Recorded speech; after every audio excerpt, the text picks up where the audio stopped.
Tommy is not the boss anymore. Peaky Blinders Season 6 Episode 1 Recap. The first episode of Peaky Blinders' sixth and final season premiered in the UK to a frenzy of anticipation. 889 days after the Season 5 finale aired on BBC One, Episode 1 provided a first look at how things might end up for the Shelby family. The first episode picks up where the previous one left off, with Tommy pointing a gun to his head after failing to kill Oswald Mosley. We learn that Tommy did not commit suicide, but not for lack of effort. Brother Arthur had removed the bullets from the gun ahead of time. Tommy returns to the house, only to be dealt a crushing blow.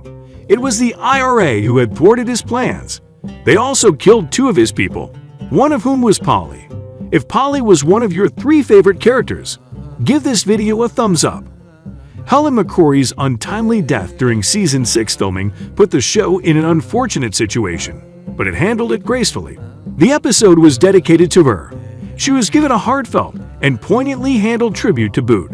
Polly, played by McCrory, was killed off-screen in retrospect as the show's characters said their final goodbyes to the Gypsy Queen as her body burned in a traditional caravan.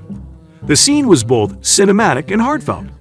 Intriguingly, Polly's death is set to fuel a major plotline in the season, a plotline you'd like to hear about.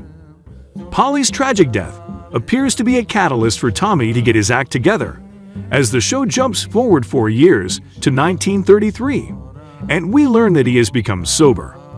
Tommy travels to Miquelon Island, a French-controlled territory near Newfoundland that served as a transportation hub during Prohibition. Tommy enters a bar in Miquelon, where he refuses to be provoked into a fight before being forced to teach a thug a painful lesson. "Since I gave up alcohol, I've become a calmer and more peaceful person," Tommy deadpans while slicing a man's face and shooting a bird in flight. Let it not be said that this show lacks a sense of humor. Cillian Murphy was born to play Tommy Shelby, and he was at his most charismatic in this role. On the surface, the character appeared to be in better shape than he has been in a few seasons, with a clear mind and a good sense of his adversaries. We have the perfect video for you if you want to learn more about Tommy Shelby's journey to this point. Tommy, as previously stated, now has a good understanding of his adversaries. In this episode, those enemies are taking up positions. Michael blames Tommy for his mother Polly's death and is determined to exact vengeance on him. On the other hand, Tommy won't make it easy for him by framing him and locking him up for the foreseeable future. The two will inevitably clash later on, and there are several hints in episode 1 that Michael could be Tommy's final reckoning. Tommy's primary focus at the moment is Michael's wife's uncle, the enigmatic Uncle Jack. The Boston-based gangster seems to be Tommy's entry point into the American opium market. However, Tommy has contingencies in place. The Solomon family, famously led by Tom Hardy's Alfie Solomon, is referenced as the show teases a conflict between several American gangs.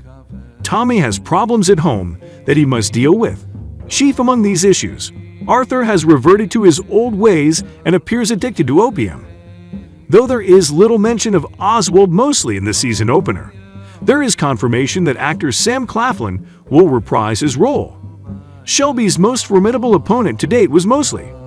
His return could determine the course of the season as we approach the outbreak of World War II. Furthermore, Anya Taylor-Joy demonstrated why she is one of the brightest actresses on the scene right now. Her portrayal of Michael's wife, Gina Gray, was delightfully over the top. She will move to put herself at the top of the table, and watching her clash with Tommy should provide an interesting new dynamic for both characters. Who will prevail? Subscribe to this channel to find out.